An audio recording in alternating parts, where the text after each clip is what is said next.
Құрметті аналар, балаға қай айдан бастап қосымша тамақ беру жөнінде кеңес беремін. Балаға 6 айға толған күннен бастап қосымша тамақ беруді бастаймыз. Себебі бала 6 айға толған кезде ас қорыту жүйесі тамақ қорытуға дайын болады, және де ана көкірек сүті баланың дамуына жеткіліксіз болады.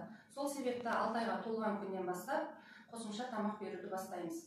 Қосымша тамақ берудің 6 талабы бар. Яғни бірінші талабы дер кезінде. Дер кезінде дегеніміз 6 айға толған күннен бастап бастау керек. Одан ерте де емес, және кеш те емес. 6 айдан кеш бастаса тамақтандыруды, баланың иммунитеті әлсірейді, анемия ауруы болады, рахит ауруы болады, және де физикалық дамудан артта қалады. 6 айға толмай жатып бастауға болмайды, оның себебі баланың ас қорыту жүйесі тамақ қорытуға әлі дайын емес. Сол себепті 6 айға толған күннен бастап қосымша тамақ беруді бастаймыз. Екінші талабы реттілігі.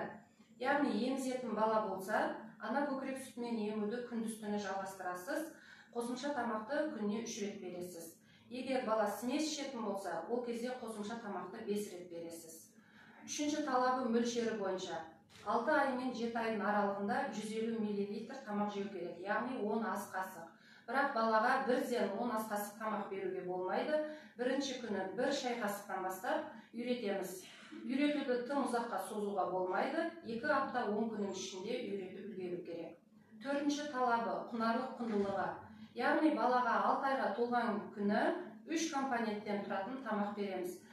3 компонент дегеніміз бірінші компонентке жарманың бір түрі, екінші компонентке көкөністің бір түрі, үшінші компонентке жемістің бір түрін қосасыздар. Бесінші талабы қуатпен қамтамасыз ету. Яғни дайындалған тамақ түрі өте сұйық та болмау керек, өте қою да болмау керек.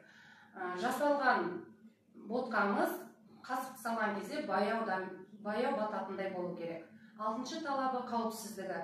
Яғни балаға тамақ дайындаған кезде таза қол, таза ыдыс, қайнаған су, таза су болу керек. Және де балаға тамақ беру шыны ыдыс, қасық пайдаланасыздар, өткір, үшкір заттар пайдалануға болмайды.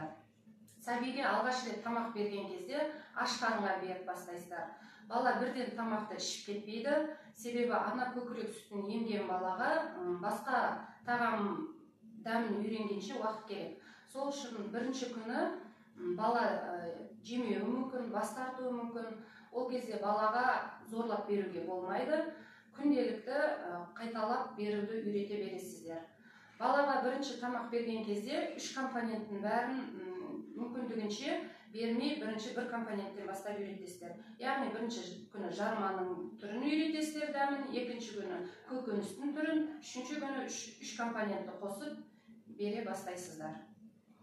Бірінші жарма түріне 6 айдан бастап 7 айға дейінгі балаға мүмкіндігінше күріш беруге болады.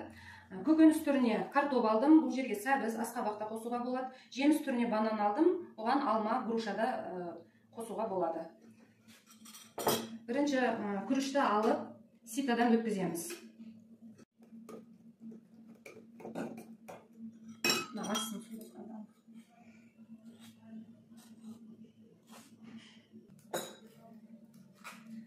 Картопты да осылай ситадан өткіземіз.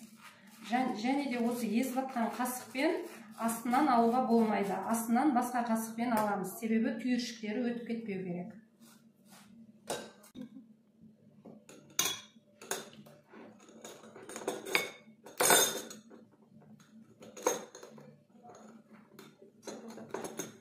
Бұл 6 ай мен 7 айдың аралығындағы балаға тамақтандыру тәртібі.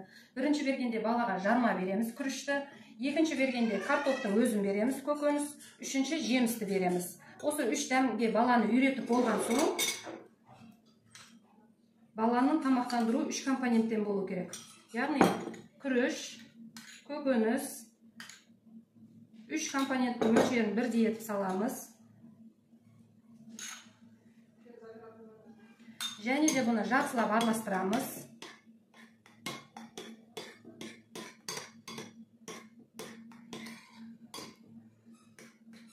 Осылай балаға 6 айға толғаннан бастап 7 айлық аралығында тамақтандырамыз.